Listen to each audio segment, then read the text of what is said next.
പ്രഭാത വന്ദനം അറിയിക്കുന്നു. அனைவருக்கும் காலை வணக்கத்தை தெரிவித்துக் கொள்கிறேன். ഒരു പാപിയെ രക്ഷയിലേക്ക് കൊണ്ടുവരുന്ന ഘടകങ്ങൾ എന്തൊക്കെയാണ്? ஒரு பாவியா இருக்கிற மனிதனை ரட்சிப்புக்கு கொண்டு வருகிற அம்சக்கூறுகள் எவைகள்? ഒന്നാമത്തേത് നാം ചിന്തിച്ച് അവസാനിപ്പിച്ചാണ് പിരിഞ്ഞത്. அதுல ஒன்றை நாம் சிந்தித்து முடித்துதான் கலைந்து போனோம். അതെന്താണ്? அதுல என்ன? இரண்டு அம்சத்தில் ஒன்று என்ன? சுவிசேஷம். ഞാൻ സമ്മതിച്ചിരിക്കുന്നു. நான் ஒத்துக்கிட்டேங்க. ഒരു പാപിയെ രക്ഷയിലേക്ക് കൊണ്ടുവരുന്ന ഒന്നാമത്തെ ഘടകം നമ്മളിപ്പോൾ പറഞ്ഞതുപോലെ സുവിശേഷമാണ്. അത് ധാരാളമായി നാം ചിന്തിക്കുകയുണ്ടായി. சரி, ஒரு பாவியை ரட்சிப்புக்கு கொண்டு வருவதற்கு முதலாவது உள்ள அம்சம் சுவிசேஷம். அதை வேண்டிய அளவிற்கு நாம் சிந்தித்திருக்கிறோம். രണ്ടാമത്തെ ഘടകമാണ് ഇപ്പോൾ ചിന്തിക്കാം. இரண்டாவது அம்சத்தை தான் இப்ப சிந்திக்க போறோம். രണ്ടാമത്തെ ഘടകം, இரண்டாவது அம்சம் പരിശുദ്ധാത്മാവാണ്. பரிசுத்த ஆவியானவர். അപ്പോൾ ഒരു പാപിയെ രക്ഷയിലേക്ക് കൊണ്ടുവരുന്ന ഒന്നാമത്തെ ഘടകം സുവിശേഷവും രണ്ടാമത്തെ ഘടകം பரிசுத்தாத்மாவுமாக. ஆக பாவியாய் இருக்கிற ஒரு மனிதனை ரட்சிப்புக்கு வழிநடத்துவதிலே முதலாவது அம்சம் சுவிசேஷமும் இரண்டாவது பரிசுத்த ஆவியானவரும்.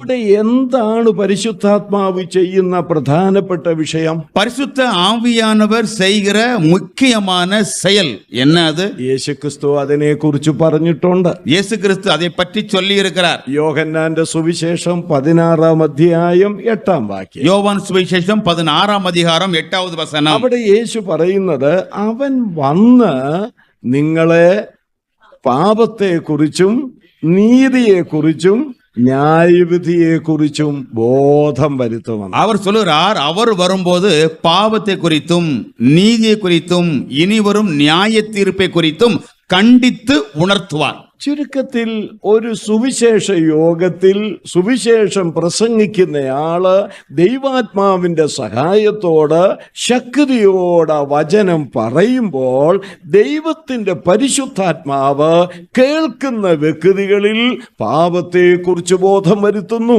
നീതിയെക്കുറിച്ച് ബോധം വരുത്തുന്നു, ന്യായവിധിയെക്കുറിച്ച് ബോധം വരുത്തുന്നു. അങ്ങനെ പാപബോധമുള്ളവരായിട്ട് അവര് ക്രിസ്തുവിങ്കിലേക്ക് വന്ന് சுவிசேஷம் விசுவசிക്കുക. சுருக்கமாக சொன்னால் சுவிசேஷ கூட்டத்திலே சுவிசேஷத்தை அறிவிக்கிற ஒரு தேவ மனிதன் பரிசுத்த ஆவியானவருடைய வல்லமையினாலே உந்தப்பட்டவராக இந்த சுவிசேஷத்தை அறிவிக்கும் பொழுது கேட்கிறவர்களுடைய இருதயத்திலே பரிசுத்த ஆவியானவர் தமது வல்லமையின்படியே அந்த உள்ளங்களில் பாவத்தை குறித்தும் நீதியை குறித்தும் இனிவரும் நியாய தீர்ப்பு குறித்தும் கண்டித்து உணர்த்தி அவரை இவ்விதமாக ரட்சிப்புக்குள்ளாக வழி நடத்துகிறார் பரிசுத்த ஆவியானவர். മറ്റൊരു കാര്യം കൂടെ പറയാം. வேறொரு விஷயத்தையும் சொல்லுகிறேன். ഈ സുവിശേഷവും പരിശുദ്ധാത്മാവും രക്ഷയോടുള്ള ബന്ധത്തിൽ പ്രവർത്തിക്കുന്ന മറ്റൊരു കാര്യം, இந்த சுவிசேஷமும் பரிசுத்த ஆவியானவரும் ரட்சிப்பு தொடர்பாக செயலாற்றுகிற மற்றொரு நிலை. ഇത് പാപത്തെക്കുറിച്ച് ബോധം വരുത്തുന്നു എന്ന് മാത്രമല്ല, ക്രൂശിക്കപ്പെട്ട യേശുവിനെ നമ്മുടെ മുൻപാകെ ഉയർത്തുകയും பாவத்தை குறித்து நமக்கு உணர்த்துகிறது என்பது மட்டுமல்ல, சிலுவையில் அறையப்பட்ட இயேசு கிறிஸ்துவை நோக்கி நம்மை திருப்புகிறது. യോഹന്നാന്റെ സുവിശേഷം 5-ാം അധ്യായം 39-ാം വാക്യം വായിക്കുമ്പോൾ, யோவான் சுவிசேஷம் 5-39 வசனத்தை படிக்கும் போது അവിടെ നമ്മുടെ കർത്താവായ യേശു പറയുന്നത് ഇങ്ങനെയാണ്. அங்கே நம்முடைய ஆண்டவராய் இயேசு கிறிஸ்து சொல்லுவது இப்படித்தான், നിങ്ങൾ തിരുവെഴുത്തുകളെ ശോധന ചെയ്യുന്നു, അവ എന്നെ കുറിച്ച് സാക്ഷ്യം പറയും. வேத வாக்கியங்களை ஆராய்ந்து பார்க்கிறீர்களே, அவைகள் என்னை குறித்தல்லவா சாட்சி கொடுக்கிறது. അപ്പോൾ ഈ സുവിശേഷം എന്താ ചെയ്യുന്നത്? ஆக சுவிசேஷம் செய்வதென்ன?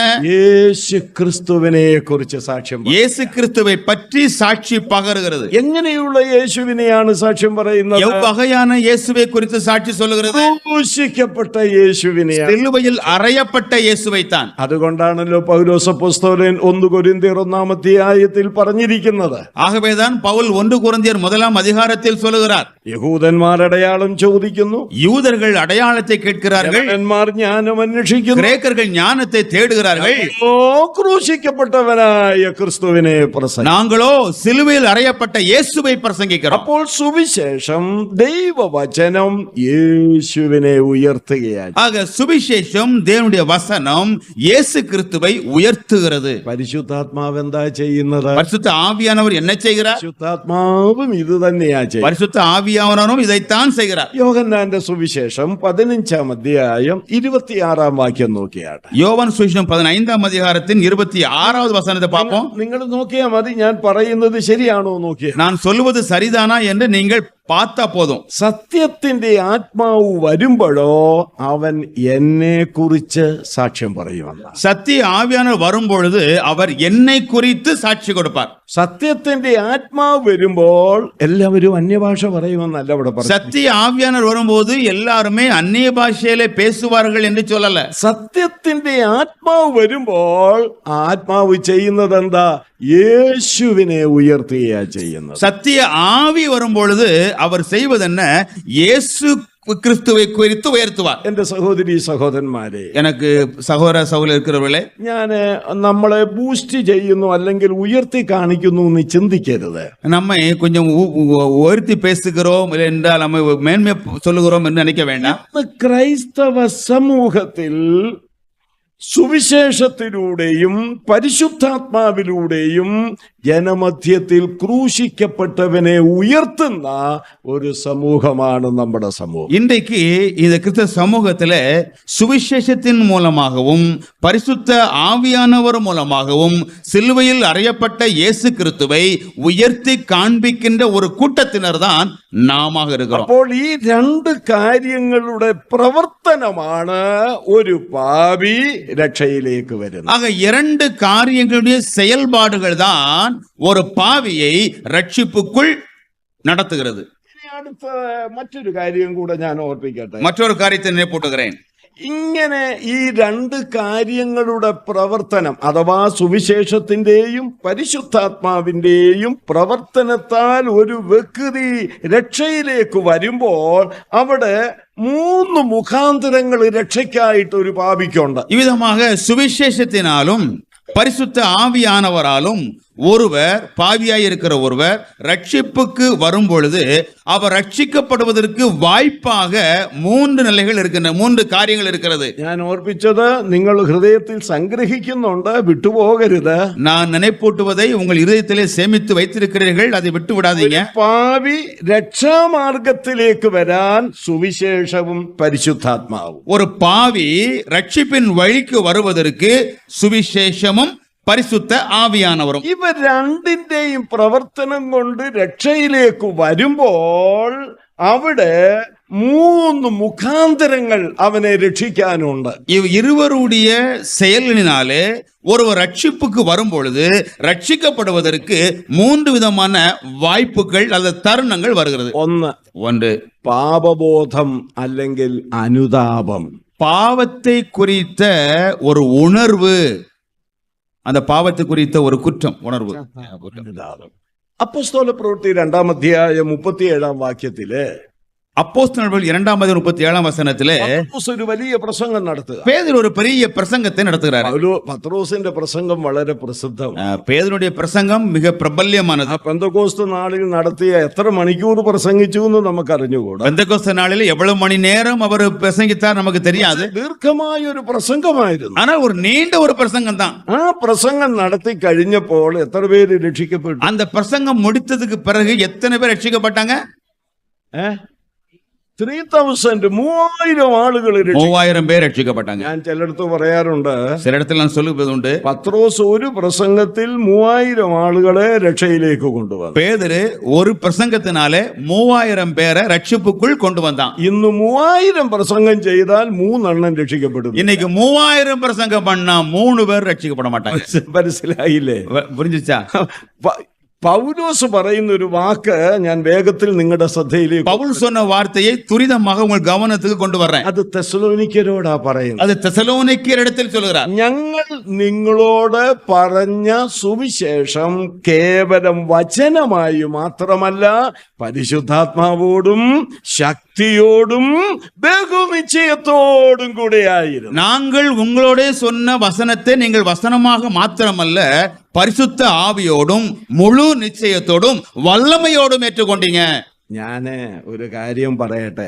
நான் ஒரு காரியத்தை சொல்லட்டுங்களா? അല്ല, ഇയാള് വന്ന സമയം മുതൽ കാര്യമാണല്ലോ പറഞ്ഞു. இவர் வந்ததிலிருந்து அதான் சொல்லிக்கிட்டு இருக்க ஒரு காரியம் தானே சொல்லிட்டு இருக்காரு. എന്നാൽ ഇതും ഒരു കാര്യമാണ്. ஆனால் இது ஒரு காரியம்தான். ഇന്ന് എല്ലാവരും സുവിശേഷം പ്രസംഗിക്കുന്നുണ്ട്. இன்னைக்கு எல்லாருமே சுவிசேஷத்தை பிரசங்கிக்கிறாங்க. പക്ഷേ ஆனா ചിലരുടെ പ്രസംഗം കേട്ടാൽ, சிலவருடைய பிரசங்கத்தை கேட்டா ഇത് വിശ്വസിക്കുന്നുണ്ടോ ഈ പുള്ളി എന്ന് തോന്നിപ്പോ. இவரே இது நம்புறாரா அப்படின்னு நமக்கு எண்ணம் வரும். യേശു വന്നു, യേശു മരിച്ചു, യേശു ഉയർത്തു, യേശു ഇനിയും വരും. ഇത് ആർക്കാനും വേണ്ടി പ്രസംഗിക്കുക. இயேசு வந்தாரு, இயேசு மரித்தாரு, இயேசு உயிர்த்தாரு, இனி வருவாரு. இது யாருக்காக பிரசங்கம் பண்றாரு? ഞാൻ ഇങ്ങനെ പറയാറുണ്ട്. நான் இப்படி சொல்வதுண்டு. ഞാൻ സുവിശേഷം പ്രസംഗിക്കുമ്പോൾ, நான் சுவிசேஷத்தை பிரசங்கிக்கும் போது ഒരു പക്ഷേ കേൾവിക്കാരിൽ എല്ലാവരും അത് വിശ്വസിച്ചില്ലെങ്കിലും ஒருவேளை கேட்கிற எல்லாருமே அதை விசுவாசிக்காவிட்டாலும் അവരൊരു കാര്യം മനസ്സിലാക്കണം. அவர் ஒன்றை விளங்கி கொள்ளணும். എന്താ മനസ്സിലാക്കണം? எதை விளங்கி கொள்ளணும்? ഈ പ്രസംഗിക്കുന്ന പുള്ളി ഇത് വിശ്വസിക്കുന്നുണ്ട്. இதை பிரசங்கிக்கிறவர் இதை விசுவாசிக்கின்றாரா என்று. ഇതൊരു വലിയ കാര്യമാകട്ടോ. இது மிகப்பெரிய காரியம். இது നാം പ്രസംഗിക്കുന്നത് എന്താണോ അത് വിശ്വസിക്കണം. நாம் எதை பிரசங்கிக்கிறோமோ அதை நாம் விசுவாசிக்கணும். പത്രോസ് അങ്ങനെയുള്ള ഒരാളായിരുന്നു. பேதுரு அப்பேற்பட்டவனாய் இருந்தான். അദ്ദേഹം പ്രസംഗിച്ചു. அவன் பிரசங்கித்தான். ആ പ്രസംഗം കേട്ടുകൊണ്ടിരുന്നപ്പം, அந்த பிரசங்கத்தை கேட்டுக்கொண்டு இருந்த போது ആ 2-ാം അധ്യായം 37-ാം വാക്യത്തിൽ ഇങ്ങനെ പറയുന്നത്, 2:37 வசனத்தில் இப்படித்தான் சொல்லுகிறது, ഇത് കേട്ടിട്ട് അവർ ഹൃദയത്തിൽ കുത്തുകൊണ്ടുവന്നു. இதை கேட்ட பொழுது அவர்கள் இருதயத்திலே குத்தப்பட்டார்கள். ഏത് കേട്ടു? எதை கேட்டு? സുവിശേഷം കേട്ടു. சுவிசேஷத்தை கேட்டு. സുവിശേഷം കേട്ടപ്പോൾ ഇവരുടെ ഹൃദയത്തിൽ കുത്തുകൊണ്ടു. ஆக நற்செய்தியை கேட்ட பொழுது இவருடைய இருதயம் குத்தப்பட்டது. കുത്തുകൊണ്ടു എന്ന് പറഞ്ഞാൽ എന്താ അർത്ഥം? குத்தப்பட்டது என்று சொன்னால் என்ன பொருள்? പാപബോധമുണ്ടായി. பாவத்தை குறித்த உணர்வு வந்தது. അവർക്ക് പാപബോധമുണ്ടായി. அவர்களுக்கு பாவத்தை குறித்த உணர்வு வந்தது. ഒരുവൻ രക്ഷിക്കപ്പെടുന്നത് സുവിശേഷത്താലും പരിശുദ്ധാത്മാവിനാലും ആണെന്നു വരികിലും ആ രക്ഷയ്ക്ക് അവനെ സഹായിക്കുന്ന ഒന്നാമത്തെ ഘടകം അനുതാപമാണ്, പാപബോധമാണ്. ஆக ஒருவர் சுவிசேஷத்தினாலும் பரிசுத்த ஆவியினாலும் ரட்சிக்கப்படுகிறார் என்ற போதிலும் முதலாவது அவர் ரட்சிப்புக்கு வருவதற்காக உள்ள முதல் ஒரு வாய்ப்பாக இருப்பது பாவத்தை குறித்த உணர்வு, தன் பாவத்தை குறித்த ஒரு வருத்தம்.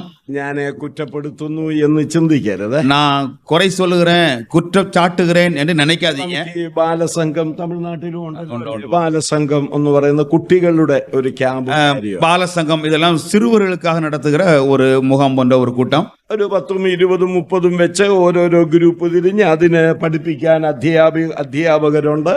20 பேர் 30 பேர் பிள்ளைகளை வச்சு அவங்களுக்கு சொல்லிக் കൊടുக்கிற ஆசிரியர்களும் இருக்கிறாங்க. ക്ലാസ്സും ഒക്കെ കഴിഞ്ഞ് வகுப்பெல்லாம் முடிஞ்சு ഈ ലീഡേഴ്സ് എല്ലാം കൂടെ ഒന്നിച്ചു കൂടുമ്പോ இந்த தலைவராக இருக்கிறவங்க எல்லாம் ஒன்றாக சேரும் போது ഇങ്ങനെ കേൾക്കാറുണ്ട്. இப்படி கேட்கறது உண்டு. എന്റെ ഗ്രൂപ്പില് என் குரூப்ல 15 കുട്ടികള് രക്ഷിക്കപ്പെട്ടു. 15 பிள்ளைகள் ரட்சிக்கப்பட்டாங்க. കുറെ കഴിഞ്ഞുണ്ടല്ലോ, கொஞ்ச நாட்களுக்கு பிறகு ഇവന്മാരെ അടുത്ത ക്യാമ്പിന് ചെല്ലുമ്പോൾ സ്നാനത്തിന് നിർബന്ധിക്കും. இப்ப அடுத்த கூட்டத்துக்கு போகும்போது இவங்க ஞானஸ்நானம் கொடுப்பதற்கு கட்டாயப்படுத்துவாங்க. ഇവര് സഭയെ വരും, இவங்க சபைக்கு வருவாங்க, അവര് സ്നാനപ്പെടും, அவங்க ஞானஸ்நானம் பெறுவாங்க. നിങ്ങൾ അംഗീകരിക്കേണ്ട ഒരു കാര്യം പറയാൻ പോവാ. நீங்கள் அங்கீகரிக்காத ஒரு காரியத்தை சொல்றேன். കുറെ കഴിയുമ്പോ கொஞ்ச நாளுக்கு பிறகு ഇവൻ ഇങ്ങോട്ട് ചോദിക്കുകയാണ്, இவங்க இப்ப இங்க திரும்பி கேட்பாங்க, ഞാൻ രക്ഷിക്കപ്പെട്ടു എന്ന് എനിക്ക് സംശയം, நான் ரட்சிக்கப்பட்டிருக்கிறேன்னு எனக்கே சந்தேகமா இருக்கு. നമ്മുടെ രക്ഷിക്കപ്പെടുത്തൽ ഞാൻ പറയാൻ പോവാ. நாம் ரட்சிக்கப்படுத்துதலை நான் சொல்ல போகிறேன். ഇപ്പോൾ 4-ാം ക്ലാസ്സിൽ പഠിക്കുന്ന ഒരു കൊച്ച്, இப்போ ஒரு பிள்ளை 4வது வகுப்புல படிக்குது, അല്ലെ 5-ലോ 6-ലോ 7-ലോ പഠിക്കുന്ന, இல்ல 5வது வகுப்பு 6வது வகுப்பு 7வது வகுப்பு படிக்குது. ആ ഒരു ഗ്രൂപ്പ് ഞാൻ ഇങ്ങനെ പഠിപ്പിച്ചുകൊണ്ടിരിക്കും. அந்த ஒரு குழுவை நான் கற்றுக் கொடுத்து கொண்டிருக்கிறேன். പിള്ളേരോട് ഞാൻ പഠിപ്പിക്കുന്നത് ഇങ്ങനെയാണ്, அந்த பிள்ளையிடத்துல நான் கற்றுக் கொடுப்பது இப்படித்தான். മക്കളെ, യേശു അപ്പച്ചൻ വന്നത് നമ്മുടെ പാപങ്ങൾക്ക് വേണ്ടിയാണ്. பிள்ளைகளை ஏசப்பா வந்தது நம்ம பாவத்துக்காகத்தான். യേശു അപ്പച്ചൻ നമുക്ക് വേണ്ടി മരിച്ചു. മരിച്ചു, ஏசப்பா நமக்காக மரிச்சாரு, യേശു അപ്പച്ചനെ വിശ്വസിക്കണം, ஏசப்பாவை நீங்க நம்பணும், അല്ലെങ്കിൽ നരകത്തിൽ പോകും, இல்லைன்னா நரகத்துக்கு போயிருவீங்க. തീ കടത്തില്ല, அங்க உள்ள தீ அணையவே அணையாது, പുഴു ചാകുക, அங்க உள்ள புழு சாகாது, ഈ പുഴു ഇങ്ങനെ വന്ന് കടിക്കും, புழு இப்படியே வந்து கடிச்சுக்கிட்டு இருக்கும். അതുകൊണ്ട് നിങ്ങൾ രക്ഷിക്കപ്പെടണം. அதனால நீங்க ரட்சிக்கப்படணும். എന്നിട്ട് ചോദിക്കാൻ രക്ഷിക്കപ്പെടാമോ? அப்படி சொல்லி ரட்சிக்கப்பட முடியுமா? രക്ഷിക്കപ്പെടാം. ரட்சிக்கப்படுவேன். എന്നാ പറ, அப்ப சொல்லு, ഞാൻ പറഞ്ഞു തരാം. நான் சொல்லி தரேன். ശരി പറയാം. சரி சொல்றேன். ഇന്ന് இன்று യേശുവിനെ இயேசுவே എന്റെ என்னுடைய രക്ഷകനും ரட்சகரும் കർത്താവുമായി ஆண்டவருமாக ഞാൻ സ്വീകരിക്കാം, ഏற்றுക്കൊള്ളുகிறேன். മോനെ, നീ രക്ഷിക്കപ്പെട്ടു. மகனே, நீ ரட்சிக்கப்பட்ட. നീ ആ പുസ്തകത്തിൽ ഒന്ന് എഴുതിയിട്ടാ, நீ அந்த புத்தகத்தில் எழுதிரு, ഇത്രാം തീയതി രക്ഷിക്കപ്പെട്ടു. இந்த தேதியில ரட்சிக்கப்பட்டேன். ഇവൻ എന്തു പാപബോധം വന്നെന്നായി പറഞ്ഞു. இவர்களுக்கு என்ன பாவத்தை குறித்த உணர்வு வந்திருக்குன்னு சொல்றீங்க? ഞാൻ എന്റെ അനുഭവത്തിലേക്കൊന്ന് വരട്ടെ. என்னுடைய அனுபவத்துக்கு நான் வர்றேன். ഞാൻ 19ാമത്തെ വയസ്സിലാണ് രക്ഷിക്കപ്പെട്ടത്. 19வது വയதிலே நான் ரட்சிக்கப்பட்டேன். അന്ന് ഞാൻ ബ്രദറുകാരനൊന്നുമല്ല, அன்றைக்கு நான் சகோதர சபையை சார்ந்தவன் அல்ல, CSI-കാരനാണ്. நான் ஒரு தென்னிந்திய திருச்சபை சார்ந்தவன். വേർപെട്ട ദൈവമക്കളുടെ ഒരു പ്രസംഗത്തിന് ഞാൻ പോയി. இப்படி பிரித்தெடுத்து சகோதர சபையினுடைய ஒரு செய்திக்கு நான் போனேன். എനിക്ക് ഇഷ്ടമുണ്ടായിട്ട് പോയതല്ല, எனக்கு விரும்பி போகல, ആ ദൈവദാസൻ നിർബന്ധിച്ച് എന്നെ കൊണ്ടുപോയത്. அந்த ஊழியக்காரர் கட்டாயப்படுத்தி கூட்டு போனாரு. ഇതുപോലെ ഓഡിറ്റോറിയങ്ങളൊന്നും വന്നില്ല, இது போல ஒரு பெரிய அரங்குகள் எல்லாம் அன்றைக்கு இல்ல, ഓല പന്തലാണ്, ஓலை பந்து கொட்டகை. ആ ഓലയിലാണ് ഇങ്ങനെ കാലുമടക്കി ഇരിക്കുന്നത്. அந்த ஓலையில தான் கால் மடக்கி உட்கார்ந்து இருந்தேன். ട്യൂബൊക്കെ കത്തി നിപ്പുണ്ട്. அங்க டியூபல் எரிகிறது. അന്ന് ഇങ്ങനത്തെ പാട്ട് സാമഗ്രികളൊന്നും ഇല്ല. அன்றைக்கு இது போல இந்த பாடல் சௌரியங்கள் எல்லாம் வாத்தியங்களே இல்ல. അന്നെല്ലാവരും കൂടെ കൈയടിച്ച് ഇങ്ങനെ പാടും. அதனால கரங்களை தட்டி பாடுறாங்க. പന്തലിന്റെ സമീപമായപ്പോൾ ഈ ദൈവദാസൻ പറഞ്ഞു കയറി ഇരിക്കാൻ പറഞ്ഞു. இப்போ பந்தல் சமீபம் போது தேவனுடைய ஊழியக்காரர் மேல வந்து உள்ள உட்காருன்னு சொன்னாரு. എനിക്ക് വെളിച്ചത്തിൽ ഇരിക്കാൻ ഒരു മടി.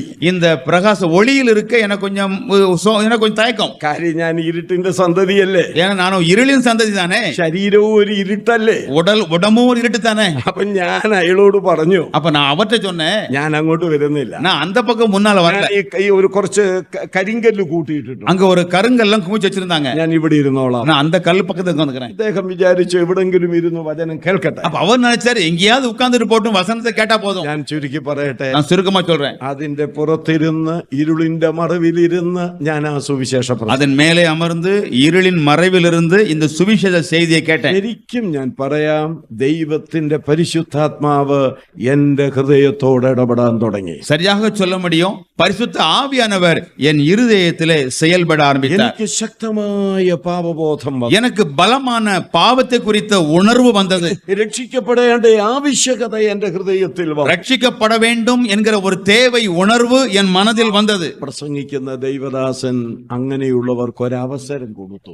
பிரசங்கம் செய்கிற அந்த தேவனுடைய ஊழியக்காரர் அப்பேற்பட்டவர்களுக்கு ஒரு வாய்ப்பை கொடுத்தார். ഞാൻ ഈ പറഞ്ഞതുപോലൊന്നും അയാൾ പറഞ്ഞു കൊടുത്തില്ല. நான் சொல்லி கொடுத்தது போலெல்லாம் அவர் எனக்கு சொல்லி தரல. ആത്മാവ് നിങ്ങളോട് ഇടപെട്ടിട്ടുണ്ടെങ്കിൽ ഇപ്പോൾ ഈ യേശു കർത്താവിനെ ഹൃദയത്തിൽ സ്വീകരിച്ച് രക്ഷിക്കപ്പെടാം. தேவ ஆவியானவர் உங்களோடு செயல்பட்டிருப்பாரானால் இந்த இயேசு கிறிஸ்துவை நீங்கள் ரட்சகராக ஏற்றுக்கொண்டு ரட்சிக்கப்படலாம். ഞാൻ ആ ഇരുളിന്റെ മറവിൽ നിന്ന് ആ വെളിച്ചത്തിലേക്ക് പന്തലിലേക്ക്, அந்த இருளின் ஒளிப்படத்திலிருந்து அந்த வெளிச்சமுள்ள பந்தலுக்கு போனேன். വാത്സല്യ സഹോദരി സഹോദരന്മാരെ, ഇന്നെന്നവണ്ണം ഞാൻ ഓർക്കുന്നു, എന്റെ കണ്ണ് നിറഞ്ഞൊഴുകുന്നുണ്ട്.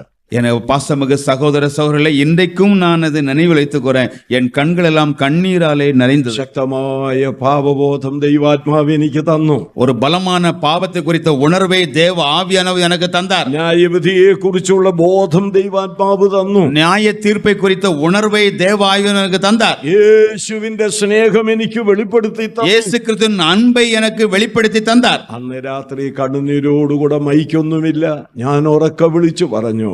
அந்த இரவிலே கண்ணீரோட ஒலி வாங்கி எல்லாம் இல்ல, நான் சத்தமாய் சொன்னேன், എനിക്ക് വേണ്ടി കുരിശിൽ മരിച്ച യേശുവിനെ ഇന്ന് രാത്രിയിൽ എന്റെ രക്ഷകനും കർത്താവുമായി സ്വീകരിക്കുന്നുവെന്ന് പറഞ്ഞു. எனக்காக சிலுவையிலே மரித்த இயேசு கிறிஸ்துவை என் ரட்சகராக ஆண்டவராக நான் ஏற்றுக்கொள்கிறேன். ഒരു വസ്തുത വചനപ്രകാരം ശരിയാണ്. ஒரு உண்மை இந்த வசனத்தின் படியாக சரிதான். ഒരുവൻ രക്ഷയുടെ അനുഭവത്തിലേക്ക് വരുന്നതിൽ മുഖാന്തരമായി തീരുന്ന ഒന്നാമത്തേത് அவனுள்ள பாவபோதமா. ஒருவர் ரட்சிப்பு என்கிற இந்த அனுபவத்திற்கு வருவதற்காக முதலாவது ஒரு வாய்ப்பாக வழியாக இருப்பது என்னவென்று கேட்டால் தன்னுடைய பாவத்தை குறித்த உணர்வு. തെറ്റിദ്ധരിക്കപ്പെട്ട ആരെങ്കിലും ഇരിപ്പുണ്ടെങ്കിൽ സമയം ഇല്ലെങ്കിലും 2 ഉദാഹരണം ഞാൻ പറയാൻ പോവുക എന്റെ അനുഭവത്തിൽ. இப்போ தவறாக நினைக்கிறவர்கள் யாராக இருந்தாலும் பரவாயில்லை, கொடுக்கப்பட்ட நேரத்திற்குள்ளாக என் அனுபவத்திலிருந்து 2 உதாரணங்களை சொல்ல போறேன். ഒത്തിരി വർഷങ്ങൾക്ക് മുൻപാണ്, பல ஆண்டுகளுக்கு முன்னாக ഞാൻ ഹൈറേഞ്ച് പ്രദേശങ്ങളിൽ പ്രവർത്തിച്ചു കൊണ്ടിരിക്കുമ്പോൾ கேரளாவில் இடுக்கி அந்த பகுதிகளிலே ஊழியம் செய்து கொண்டிருந்த போது ഒരു ദിവസം രാവിലെ ബ്രദറൻ സഭയിൽ കൂടി വരുന്ന ഒരു സഹോദരൻ എന്റെ വീട്ടിൽ വന്നു. ஒரு நாள் காலையில சகோதர சபையில் ஐக்கியமாய் இருக்கிற ஒரு சகோதரர் எங்க வீட்டுக்கு வந்தாரு. പെട്ടെന്ന് എന്ന് കതക് തുറന്ന് അദ്ദേഹത്തെ സ്വീകരിച്ചു. வேகமா சென்று கதவெல்லாம் திறந்தவரை வரவேற்றோம். ബ്ലാക്ക് കോഫി കൊടുത്തു. அவரு கடுங்காப்பி கொடுத்தோம். ഇതെല്ലാം കഴിഞ്ഞ് ചോദിച്ചു, എന്തിനാ വന്നത്? இதெல்லாம் கொடுத்ததுக்கு அப்புறமா கேட்டேன், ஏன் வந்தீங்க? എന്റെ ഭാര്യ അപ്പുറേ മാറി നിപ്പുണ്ട്. அவருடைய சகோதரி அந்த பக்கம் விலகி நிக்கிறாங்க. അപ്പൊ എന്നോട് പറഞ്ഞ ആ മുറിയിലോട്ട് നമുക്ക് പോകാം. அப்போ சொன்னாரு, நம்ம அந்த அறைக்கு போவோம். ഒക്കെ നടന്ന കാര്യമാ, இதெல்லாம் நடந்துதான் சொல்றேன். ആ മുറിയിലോട്ട് പോയി. அந்த அறைக்கு போனோம். അവിടെ കസേരയൊന്നുമില്ല, அங்க நாற்காலி எல்லாம் இல்ல. ആ കട്ടിലേൽ അപ്പുറം ഇപ്പുറയായിട്ട് ഞങ്ങൾ ഇരുന്നു. கட்டில இந்த பக்கம் அந்த பக்கம் உட்கார்ந்தாங்க. ഞാൻ ചോദിച്ചു, എന്താ കാര്യം? அப்ப நான் கேட்டேன், என்ன வந்திருக்கீங்க, என்ன விஷயம்? എന്നോട് പറയുകയാണ്, அப்ப அவர் என்கிட்ட சொல்றாரு, എനിക്ക് ഈ ദിവസങ്ങളിൽ ഭയങ്കര കുറ്റബോധമാണ്. இந்த நாட்கள் எனக்கு ரொம்ப ஒரு குற்ற உணர்வு இருக்கு. ഞാൻ ചോദിച്ചു, എന്താ കാര്യം? நான் கேட்டேன், என்ன விஷயம்? ഞാൻ രക്ഷിക്കപ്പെട്ടിട്ടില്ലെന്നുള്ള ബോധ്യമായി. நான் ரட்சிக்கப்படல அப்படிங்கிற உணர்வு எனக்கு வந்திருக்கு. ഞാൻ ചോദിച്ചത് ഇപ്പൊ ചിന്തിക്കാൻ കാര്യം എന്താ? அப்ப நான் கேட்டேன், இப்படி ஒரு எண்ணம் வருவதற்கு என்ன காரணம்? നമ്മുടെ ഒരു ദൈവദാസന്റെ ബുക്കിലെറ്റ് കഴിഞ്ഞ ദിവസം ഞാൻ വായിച്ചു. நம்முடைய ஒரு தேவ ஊழியருடைய எழுதின ஒரு புத்தகத்தை நான் கடந்த நாட்களிலே படித்தேன். എങ്ങനെ രക്ഷ പ്രാപിക്കാമെന്ന് അതിനകത്ത് വചനസഹിതം രേഖപ്പെടുത്തിയിട്ടുണ്ട്. எப்படி ரட்சிக்கப்பட முடியும் என்று அதிலே வசன ஆதாரத்துடன் எழுதியிருக்கிறார். എന്നോട് പറഞ്ഞ എന്റെ പൊന്നു ബ്രദറെ, അതുപോലെ ഞാൻ രക്ഷിക്കപ്പെട്ടിട്ടില്ല. அப்ப என்கிட்ட சொன்னாரு, அருமையான சகோதரனே, அதே மாதிரி நான் ரட்சிக்கப்படலையே. ചോദിച്ചു, സ്നാനപ്പെട്ടതല്ലേ? அப்ப நீங்க ஞானஸ்தானம் எடுத்திருந்தாங்க. അത് കാലങ്ങൾക്ക് മുമ്പ് ഞാൻ സ്നാനപ്പെട്ടതാ. ரொம்ப നാளைக்கு മുന്നാலே ஞானஸ்தானம் എടുத்தேன். ഞാൻ ചോദിച്ചു, YMEF-ൽ പ്രവർത്തിക്കുന്നില്ലേ നിങ്ങൾ? அப்ப நான் இளைஞர் சுவிசேஷ ஐக்கியத்திலே நீங்கள் ஊழியம் செய்கிறீர்களவா? YMEF-ൽ ഞാൻ YMEF-ന്റെ കമ്മിറ്റിയിലാണ് ഞാൻ. ஆமா, நான் YMEF உடைய கமிட்டியிலே இருக்கிறேன். ബ്രദർ, അപ്പവും വീഞ്ഞും കഴിക്കുന്നില്ലേ? பிரதர், நீங்க அப்பமும் ரசமும் அருந்துகிறீங்களே? ഒറ്റ ഞായറാഴ്ച പോലും മുടക്കത്തില്ല. ஆமா, ஒரு ஞாயிற்றுக்கிழமை கூட நான் தவறுவதில்லை. ഇത് പറയുമ്പോൾ നിങ്ങൾക്ക് തമാശയായിട്ട് തോന്നും. இதை சொல்லும் போது உங்களுக்கு வேடிக்கையா இருக்கும். എന്റെ ഹൃദയത്തിന് ഭയങ്കര ഭാരമുണ്ട്. என் மனசுல பெரிய ஒரு பாரம். ഞാൻ ചോദിച്ചു, ഇനി എന്ത് തീരുമാനിക്കുന്നു? அப்ப நான் கேட்டேன், சரி இனிமே நீங்க என்ன தீர்மானிக்கிறீங்க? വചനാനുസരണം എനിക്ക് രക്ഷിക്കപ്പെടണം. வசன அடிப்படையில் வசனத்துக்கு ஒத்தவாறு நான் ரட்சிக்கப்படணும். എന്റെ ആ ചെറിയ മുറിയിൽ ഞങ്ങൾ രണ്ടും മുട്ടുകുത്തി. என்னுடைய சிறிய அறையிலே நாங்கள் இருவரும் முழங்காலிட்டோம். അദ്ദേഹം കണ്ണുനീരോടുകൂടെ പാപമേറ്റു പറഞ്ഞ് കർത്താവിനെ സ്വീകരിച്ചു. அந்த நபர் கண்ணீரோடு பாவத்தை அறிக்கை செய்து இயேசு கிறிஸ்துவை ഞാൻ ஏற்றுக்கொண்டார். അദ്ദേഹത്തിന് വേണ്ടിയും പ്രാർത്ഥിച്ചു. நான் அவருக்காகவும் ஜெபித்தேன். തോളയിൽ തട്ടിവെച്ച് ഞാൻ ഇങ്ങനെ പറഞ്ഞു, அவரை தோளை தட்டி நான் இப்படி சொன்னேன், ദൈവവചനപ്രകാരം ഇനിയാണ് സ്നാനപ്പെടേണ്ടത്. தேவனுடைய வசனத்தின்படியாக இனிமேல் தான் நீங்கள் ஞான ஸ்நானம் பெறணும்.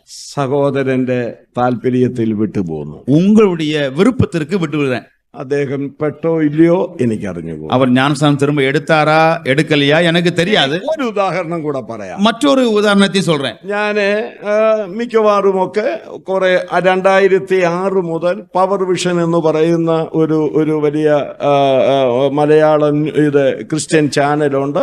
അതിൽ അവര് ദൂത് കൊടുക്കാൻ എന്നെ വിളിക്കാറുണ്ടായിരുന്നു 2006 മുതൽ. 2006 இருந்து பவர் விஷன் என்கிற ஒரு கிறிஸ்தவ சேனலில் அவர்கள் என்னை செய்திக்காக அழைப்பது உண்டு. அதில் நான் செய்தி பகிர்ந்து கொடுப்பேன். അതില് ഒരു ദിവസം വന്നത് ഈ രക്ഷയുടെ സന്ദേശം. அதில் ஒரு நாள்ல கொடுக்கப்பட்ட செய்தி ரட்சிப்பின் செய்தி. അത് സന്ധ്യയ്ക്ക് 7:30 அது மாலை 7:30 மணிக்கு. അത് ഇപ്പോഴില്ല കേട്ടോ.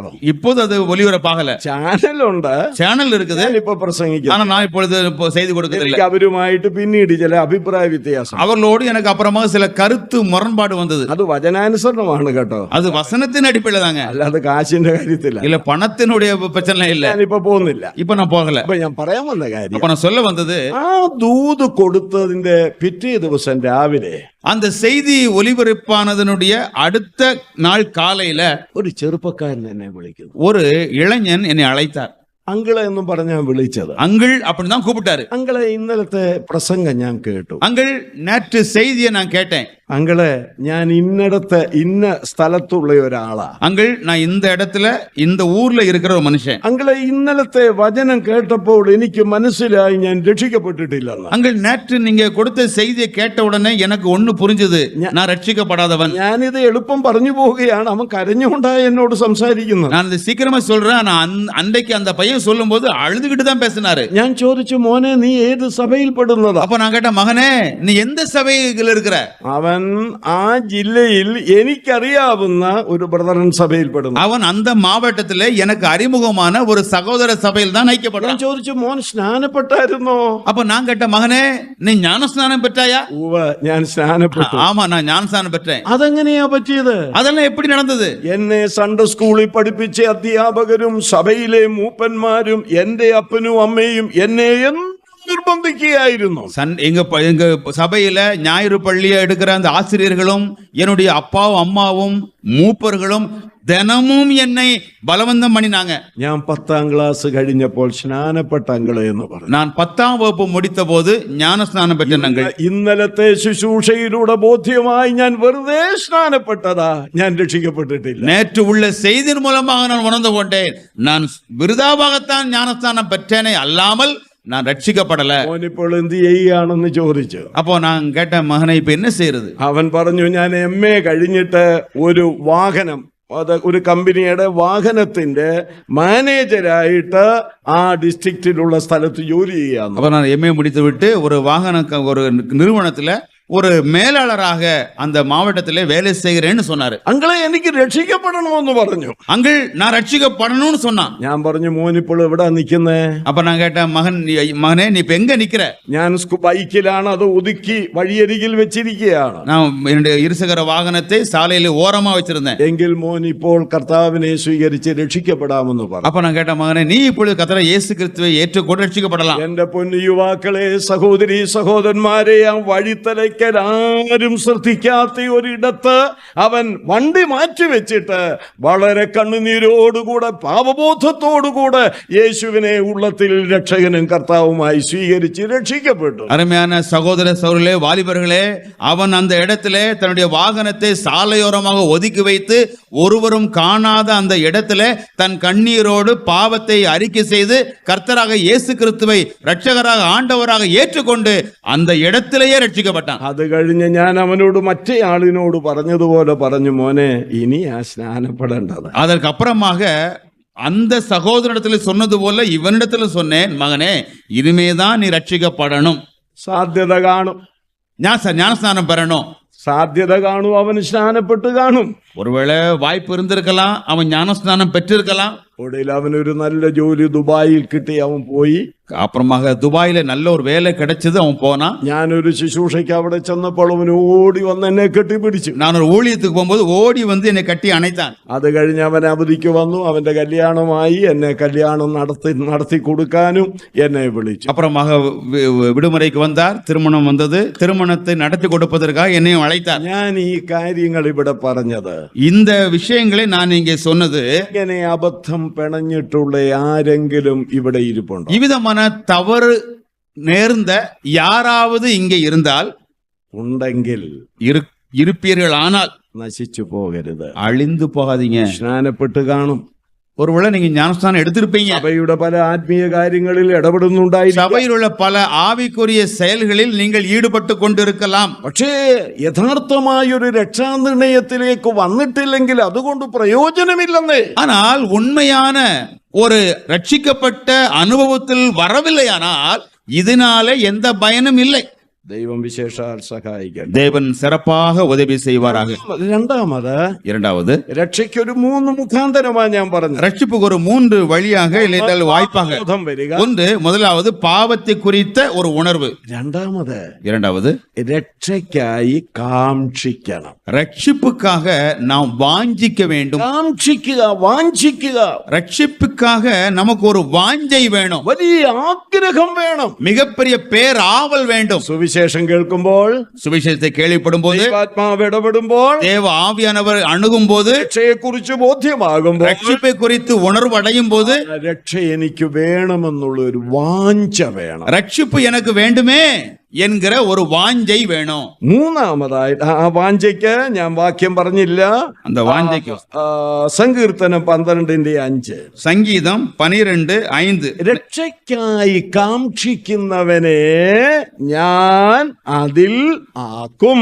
ரட்சிப்புக்காக விரும்புகிறவர்களை நான் அதற்கு கொடுப்பேன். ഇനി അത് തന്നെയല്ല, അപ്പോസ്തല പ്രവൃത്തി 16-30 കാരാഗ്രഹ പ്രമാണി രക്ഷയ്ക്കായി കാക്ഷിച്ചുകൊണ്ട് ഒരു ചോദ്യം ചോദിക്കുന്നുണ്ട്. இனி அப்போஸ்தலர்கள் 16:30 சிறைச்சாலைக்காரன் ரட்சிப்புக்காக வாஞ்சித்து கொண்டு அதை குறித்து ஒரு கேள்வி கேட்கிறான். യജമാനന്മാരെ, രക്ഷ പ്രാപിപ്പാൻ ഞാൻ എന്ത് ചെയ്യണം? ஆண்டவன்மாரே, ரட்சிக்கப்படுவதற்கு நான் என்ன செய்யணும்? അത് കാക്ഷിക്കുകയാണ്. அதற்காக வாஞ்சிக்கிறான். അന്ന് രാത്രി അവർ വീടടക്കം രക്ഷിക്കപ്പെട്ടു. அவர் ராத்திரியிலே வீடு குடும்பத்தார் முழுதும் ரட்சிக்கப்பட்டாங்க. ഈ വായിക്കുന്ന അപ്പോസ്തല പ്രവൃത്തി 2-ാം അധ്യായത്തിലും കുത്തുകൊണ്ടിട്ട് അവർ വിളിച്ചു പറയുന്നതും അത് തന്നെയാണ്. நான் வாசித்த அப்போஸ்தலர் 2-ஆம் அதிகாரத்திலும் இருதயத்திலே குத்தப்பட்டவர்களாக அவர்கள் சொன்னதும் அதுதான். സഹോദരന്മാരായ പുരുഷന്മാരെ, ഞങ്ങൾ എന്ത് ചെയ്യാം? சகோதரர்களே, நாங்கள் என்ன செய்யணும்? മൂന്നാമത്തെ മുഖാന്തരം, மூன்றாவது முகாந்திரம் മാനസാന്തരമാണ്. மனம் திரும்புதல். ഒന്ന് പാപബോധമുണ്ടാകണം, ஒன்று பாவத்தை குறித்த ஒரு உணர்வு இருக்கணும். രണ്ടാമത് രക്ഷയ്ക്കായി കാക്ഷിക്കണം, இரண்டாவது அந்த ரட்சிப்பின் மீது ஒரு வாஞ்சை விருப்பம் வரணும். മൂന്ന് മാനസാന്തരം വരണം. மூன்றாவது மனம் திரும்புதல் நிகழணும். അയ്യോ, ഇയാൾ എന്ത് പറയുന്നത്? இவர் என்ன சொல்லிட்டு இருக்காரு? മാനസാന്തരം പിന്നെ അത് കഴിഞ്ഞാണോ രക്ഷിക്കപ്പെടുന്നത്? மனம் திரும்புதலா? அதுக்கு அப்புறம் தான் ரட்சிப்பா? യേശു അങ്ങനെ പഠിപ്പിച്ചിട്ടുണ്ട്. இயேசு கிறிஸ்து அப்படி கற்றுக் கொடுத்திருக்கிறாரு. മർക്കോസ് 1:15. மார்க்கு 1:15. എന്റെ കൂടെ പറഞ്ഞാട്ടെ, என் கூட சொல்லுங்க. மார்க்கு 1:15. കാലം തികഞ്ഞു, காலம் நிறைவேறிட்டு பரலோக ராஜ்யம் சமயமா இருக்கிறது. மனம் திரும்பி சுவிசேஷத்தை விசுவாசி. കറക്റ്റ്, சரிதானா? മാനസാന്തരപ്പെടുക എന്ന് മാത്രം പറഞ്ഞ് യേശു നിർത്തിയില്ല. மனம் திரும்புங்கள் என்று மட்டும் சொல்லி இயேசு முடிக்கல. മനസ്സിന് രൂപാന്തരം വന്നിട്ട്, மனசிற்கு ஒரு மாற்றம் வந்துவிட்டு, പാപ വഴികളെ വിട്ടിട്ട് ക്രിസ്തുവിങ്കലേക്ക് വരിക, கிறிஸ்துவினிடத்திற்கு வருதல், സുവിശേഷത്തിൽ വിശ്വസിക്കുക, சுவிசேஷத்தில் நம்பிக்கை கொள்ளுதல், ക്രിസ്തുവിൽ വിശ്വസിക്കുക, அதாவது கிறிஸ்துவில் விசுவாசம் வைத்தல். എന്റെ വാത്സല്യ സഹോദരങ്ങളെ, எனக்கு அருமையான சகோதரர்களே, ഇതാണ് രക്ഷയ്ക്കുള്ള 3 മുഖാന്തരം. இதுதான் ரட்சிப்புக்கான 3 முகாந்தரங்கள் அல்லது வழியா இருக்கிறது. മറന്നു പോകരുത്, மறந்துடாதீங்க. നമ്മളെ രക്ഷയിലേക്ക് നടത്തുന്ന 2 ഘടകങ്ങൾ, ரட்சிப்புக்கு நம்மை நடத்துகிற 2 அம்ச கூறுகள். ഏതൊക്കെ? எதெல்லாம் 2 அம்சம் சொன்னோம்? സുവിശേഷം, பரிசுத்த ஆவியானவர். ഇനി ആ പാപിക്ക് രക്ഷയ്ക്കുള്ള 3 മുഖാന്തരങ്ങൾ ഉണ്ട്, രക്ഷയിലേക്ക് നടത്തുന്നത്. இந்த இரு செயல்களும் இருக்கிறது. இப்படியாக ஒரு பாவி ரட்சிக்கப்படுவதற்காக 3 முகாந்தரங்களாக இருப்பது என்னெல்லாம்? എന്തൊക്കെയാ? பாவத்தை குறித்த உணர்வு, ரட்சிப்புக்காக வாஞ்சித்தல், மனம் திரும்புதல். പിന്നെന്ത് ചെയ്യണം? அப்புறம் என்ன செய்யணும்? സുവിശേഷത്തിൽ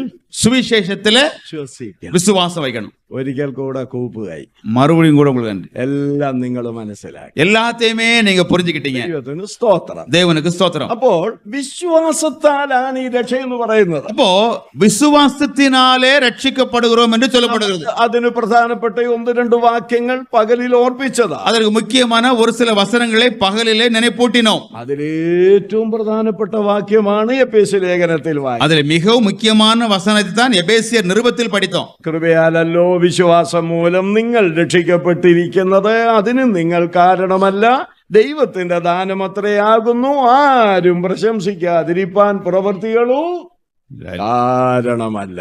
கிருபையினாலே விசுவாசத்தை கொண்டு ரட்சிக்கப்பட்டீர்கள், இது உங்களால் உண்டானதல்ல, இது தேவனுடைய ஈவு, ஒருவரும் மேன்மை பாராட்டாதபடிக்கு இது உங்களாலே கிரியினால் உண்டானதல்ல. എന്റെ പ്രിയപ്പെട്ട സഹോദരി സഹോദരന്മാരെ, அருமையான சகோதர சகோதரிகளே, വാക്യത്തിൽ പറഞ്ഞിരിക്കുന്ന ഈ ഒരു പ്രയോഗം നിങ്ങളുടെ ശ്രദ്ധയിലേക്ക് ഞാനൊന്ന് കൊണ്ടുവരിക. அந்த வசனத்திலே சொல்லப்பட்ட ஒரு சொல் பதத்தை உங்கள் கவனத்துக்கு கொண்டு வர்றேன். അവിടെ പറയുന്നത്, കൃപയാലല്ലോ നിങ്ങൾ വിശ്വാസം മൂലം രക്ഷിക്കപ്പെട്ടിരിക്കുന്നത്, അതിനും നിങ്ങൾ കാരണമല്ല. கிருபையினாலே நீங்கள் விசுவாசிக்கப்பட்டிருக்கிறீர்கள், இது உங்களால் உண்டானது அல்ல, അതിനും നിങ്ങൾ കാരണമല്ല, அதற்கு நீங்கள் காரணம் அல்ல. അപ്പോൾ ഒരു ചോദ്യം, அப்போ ஒரு கேள்வி, ഏതിന്? எதற்கு? எதற்கு நீங்க காரணம் அல்ல? അതിനും നിങ്ങൾ കാരണമല്ല. ഏതിന്? உங்களால் உண்டானதல்ல. எது உங்களால் உண்டாகல? இது உங்களால் உண்டானதல்ல. எது உங்களால் உண்டாகல? ரட்சிப்பு. രക്ഷിക്കപ്പെടാൻ ரட்சிக்கம் അല്ല. இல்லை. കറക്റ്റ്. 100 mark, 100 mark. 100 மதிப்பெண். വിശ്വസിക്കാൻ പോലും നിങ്ങൾ കാരണമല്ല. விசுவாசிப்பதற்கு கூட நீங்கள் காரணம் அல்ல, அது உங்களால் உண்டானதல்ல. ഉദാഹരണം പറഞ്ഞാല്, ஒரு உதாரணம் சொன்னா, ഞങ്ങൾ രണ്ടുപേരും കൂടെ സുവിശേഷ യോഗം കേൾക്കാൻ പോയി. நாங்க 2 பேருமே சுவிசேஷ செய்தியை கேட்க போனோம். ഞാൻ വിശ്വസിച്ചു, நான் விசுவாசித்தேன். ഇദ്ദേഹം വിശ്വസിച്ചു, இவர் விசுவாசிக்கல. ഇദ്ദേഹം இவர் விசுவாசிக்கல. இது மொழிபெயர்ப்பு. വിശ്വസിച്ചില്ല, இவர் விசுவாசிக்கல. ഓക്കെ. അപ്പോ ഞാൻ പറയുകയാണ്, அப்ப நான் சொல்லுறேன், താൻ വിശ്വസിച്ചില്ലല്ലോ. நீ விசுவாசிக்கல. ഞാൻ വിശ്വസിച്ചത് കൊണ്ടാ രക്ഷിക്കപ്പെടാൻ കഴിയും. நான் விசுவாசிச்சுட்டேன், அதனாலதான் ரட்சிக்கப்பட்டேன். അപ്പോൾ പൗലോസ് പറയും, அவ பவுல் சொல்வார், എടാ പൊട്ടാ, ஏ முட்டாளே, അതിനും നീ കാരണമല്ല. அதற்கு நீ ஒண்ணும் காரணம் கிடையாது. വിശ്വസിക്കാൻ പോലും നിനക്കൊരു ക്രെഡിറ്റ് പറയാനില്ല. விசுவாசித்தேன் என்று சொல்வதற்கு கூட உனக்கு அங்கே ஒரு மேன்மை கிடையாது. അതിനും ദൈവം കൃപ നിനക്ക് തന്നതുകൊണ്ട്. அதிலும் தேவன் உனக்கு கிருபையை தந்ததினால் தான். അപ്പൊ ദൈവ കൃപ നമുക്ക് പകർന്നു തന്നതിന്റെ പരിണിത ഫലമാണ് ക്രിസ്തുവിൽ വിശ്വസിപ്പാൻ നമുക്കിട വന്നത്. ஆக தேவன் தமது கிருபையை நமக்கு பகிர்ந்து அளித்ததின் விளைவாகத்தான் விசுவாசத்தை தந்தார். ഹല്ലേലൂയ. அல்லேலூயா. സ്തോത്രം. അപ്പൊ നമ്മുടെ രക്ഷയ്ക്ക് നമ്മുടെ സൈഡിൽ നിന്ന് ഒരു കാരണവും പറയാൻ. ஆக நான் ரட்சிக்கப்பட்டோமே, ரட்சிப்புக்கு நம்ம பக்கத்திலிருந்து ஒரு காரியத்தையும் சொல்வதற்கு இல்லை. ഒന്നുമില്ല. പക്ഷെ നമ്മുടെ ഇരിപ്പ് കണ്ടാലോ, நம்ம உட்கார்ந்து இருக்கிறத பார்த்தா എന്റെ കഴിവ് കൊണ്ടാ. எல்லாம் ஏனால் என்னால தானே. ചെറിയാൻ സാർ ഒരു പാട്ട് എഴുതിയിട്ടുണ്ട്, തമിഴിൽ ആ പാട്ടിന്റെ പാട്ടുണ്ട്.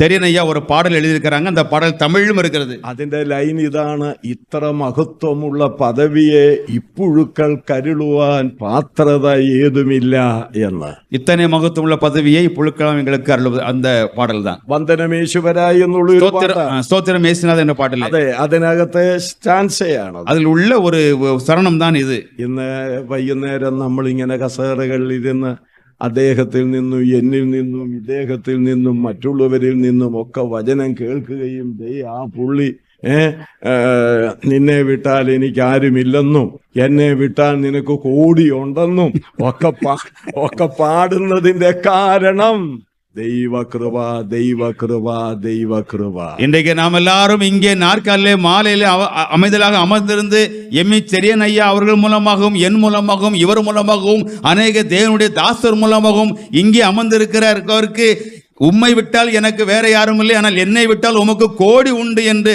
சொல்லி கேட்பதற்கெல்லாம் காரணம் தேவன் கொடுத்த பாக்கியம். 2 പോയിന്റ്, 2 സബ്ജക്റ്റും കൂടെ ചില മിനിറ്റുകൾ കൊണ്ട് പറഞ്ഞ് ശാപ്പാടിന് പോകാം. വിശ്വാസത്താലാണ് രക്ഷയെന്നുള്ളത് നമ്മൾ കണ്ടു. விசுவாசத்தினால் தான் ரட்சிப்பு என்று நாம் கண்டோம். ആ വിശ്വാസത്താൽ, ക്രിസ്തുവിലുള്ള വിശ്വാസത്താൽ നമുക്ക് ലഭിക്കുന്ന ചില ആത്മീയ അനുഗ്രഹങ്ങൾ ഞാൻ വേഗത്തിൽ പറയാൻ പോകുകയാണ്. அந்த கிறிஸ்துவின் மீது வைக்கிற விசுவாசத்தினாலே நாம் பெறுகிற ஆவிக்குரிய ஆசீர்வாதங்களை துரிதமாய் சொல்கிறேன். എഴുതിയെടുക്കുന്നവർക്ക് ഈ ടൈറ്റിൽ കൊടുക്കാം: ക്രിസ്തുവിലുള്ള വിശ്വാസത്താൽ ലഭിക്കുന്ന അനുഗ്രഹങ്ങൾ. நீங்க எழுதுறவங்க வேணா இப்படி தலைப்பு கொடுக்கலாம்: கிறிஸ்துவில் விசுவாசிப்பதினால் பெரும் நன்மைகள், ஆசீர்வாதங்கள். 1 വിശ്വാസത്താൽ രക്ഷ, விசுவாசத்தினால் ரட்சிப்பு. എഫേസ്യർ 2:8. எபேசியர் 2:8. അടുത്തത് വിശ്വാസത്താൽ പാപമോചനം. 2வது விசுவாசத்தினால் பாவ மன்னிப்பு. അപ്പോസ്തല പ്രവൃത്തികൾ 10:43. அப்போஸ்தலர் 10:43. மூன்றாவது വിശ്വാസത്താൽ നീതീകരണം, விசுவாசத்தினால் நீதிமானாக்கப்படுதல். റോമർ 5:1. ரோமர் 5:1. 5, 4.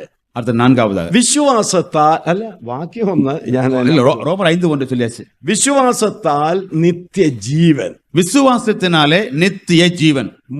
യോഹന്നാൻ 3:15-16. யோவான் 3:15 மற்றும் 16. അഞ്ചാമത് ஐந்தாவதாக വിശ്വാസത്താൽ ദൈവ മക്കൾ. விசுவாசத்தினால் தேவனுடைய பிள்ளைகள்.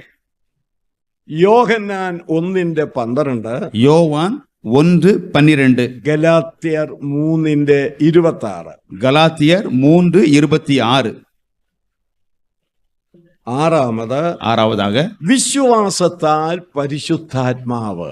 விசுவாசத்தினால் பரிசுத்த ஆவியானவர். ഗലാത്യർ 3:14, கலாத்தியர் 3:14, 4:6. 4:6. അത് രണ്ടും ഗലാത്യരാണ്. இரண்டுமே கலாத்தியர் தான். 3:14, 4:6. 3:14, 4:6. ഈ അനുഗ്രഹങ്ങളെല്ലാം നമുക്ക് കിട്ടിയിട്ടുണ്ടോ? சரி, இந்த ஆசீர்வாதங்கள் எல்லாம் நமக்கு கிடைச்சிருக்குதா? ഇവിടെ ഞാൻ 6 അനുഗ്രഹങ്ങൾ വിശ്വാസത്താൽ കിട്ടുന്നത് പറഞ്ഞു. இங்கே விசுவாசத்தால கிடைக்கிற 6 ஆசீர்வாதங்களை சொன்னேன். ഇത് മുഴുവനും ഉണ്ടോ? இது കിട്ടി? எல்லாமே நமக்கு கிடைச்சிருக்கா? கிடைச்சிருக்கு. കിട്ടി. എന്നാ ചില കൂട്ടര് പഠിപ്പിക്കുന്നത് എന്നാന്നറിയാമോ? ஆனா சில பேர் சொல்லி கொடுக்க என்ன தெரியுமா? നമ്മളോട് ചോദിക്കും, நம்மகிட்ட கேட்பாங்க, നിങ്ങൾ സ്നാനപ്പെട്ടോ? நீங்க ஞானஸ்நானம் எடுத்தீங்களா?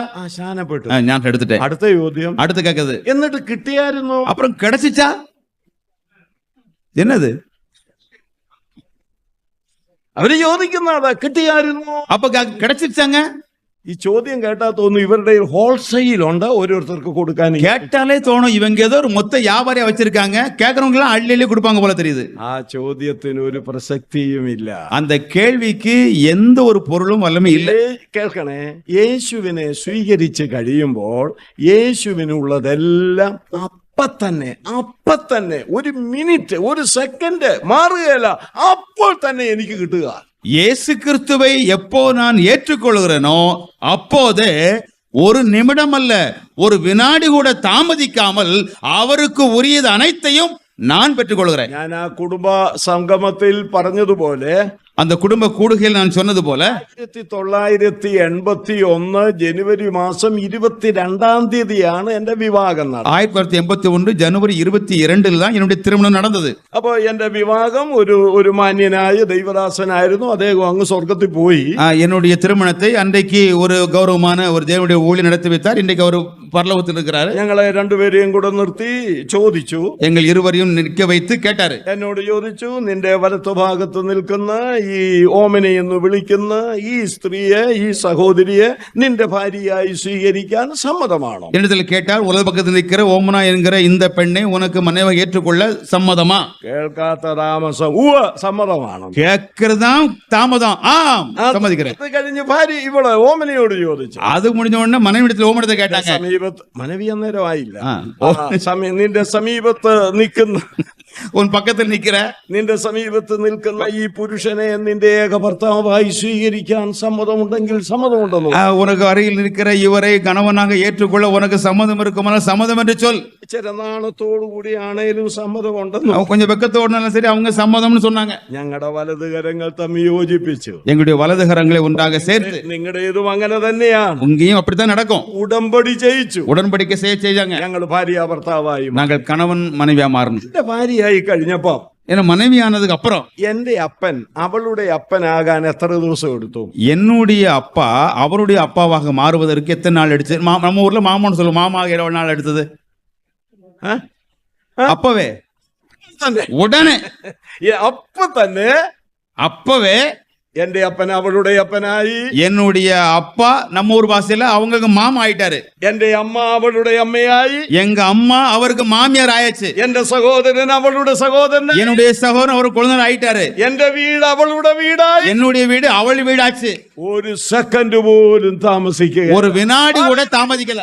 അങ്ങനെ യേശുവിനെ സ്വീകരിച്ചു കഴിഞ്ഞപ്പോൾ, அவிதமாக இயேசு கிறிஸ்துவை ஏற்றுக்கொண்ட போது, യേശുവിന് എന്തെല്ലാം അനുഗ്രഹങ്ങളുണ്ടോ, இயேசு கிறிஸ்துவிலே என்னெல்லாம் ஆசீர்வாதம் இருக்கிறதோ അതെല്ലാം നമുക്ക് കിട്ടി. அத்துணையும் நமக்கு கிடைத்தது. അതുകൊണ്ടാണ് എഫേസ്യ ലേഖനം 1:3 പറയുന്നത്. ஆகவேதான் எபேசியர் 1:3 சொல்லுகிறது, സ്വർഗത്തിലെ സകല അനുഗ്രഹത്താൽ உன்னதத்துள்ள சகல ஆசீர்வாதத்தினாலும் നമ്മை ആശീർവദിച്ചിരിக்கிறார். അനുഗ്രഹിച്ചേക്കുമെന്നല്ല, അനുഗ്രഹിച്ചിരിക്കുന്നു. ആശീർവദിപ്പാർ എന്നല്ല, ആശീർവദിച്ചിരിக்கிறார். ഏറ്റവും ഒടുവിലായി எல்லாவற்றுக்கும் நிறைவாய் ഈ രക്ഷയുടെ പ്രത്യേകത, இந்த ரட்சிப்பினுடைய தனி சிறப்பு அல்லது விசேஷம், സുവിശേഷവും പരിശുദ്ധാത്മാവും പ്രവർത്തിച്ചതിന്റെ ഫലമായി നമുക്ക് ലഭിച്ച ഈ അനുഗ്രഹിക്കപ്പെട്ട രക്ഷയുടെ പ്രത്യേകതയൂടെ പറഞ്ഞ് നമ്മുടെ ക്ലാസ് അവസാനിപ്പിക്കും. சுவிசேஷமும் பரிசுத்த ஆவியானவருடைய கிரியையினாலே நமக்கு கிடைக்கப்பட்ட ரட்சிப்பினுடைய ஒரு விசேஷத்தையும் சொல்லி நிறைவு செய்யலாம். അപ്പോൾ ആ ടൈറ്റിൽ അങ്ങനെ കൊടുക്കണം,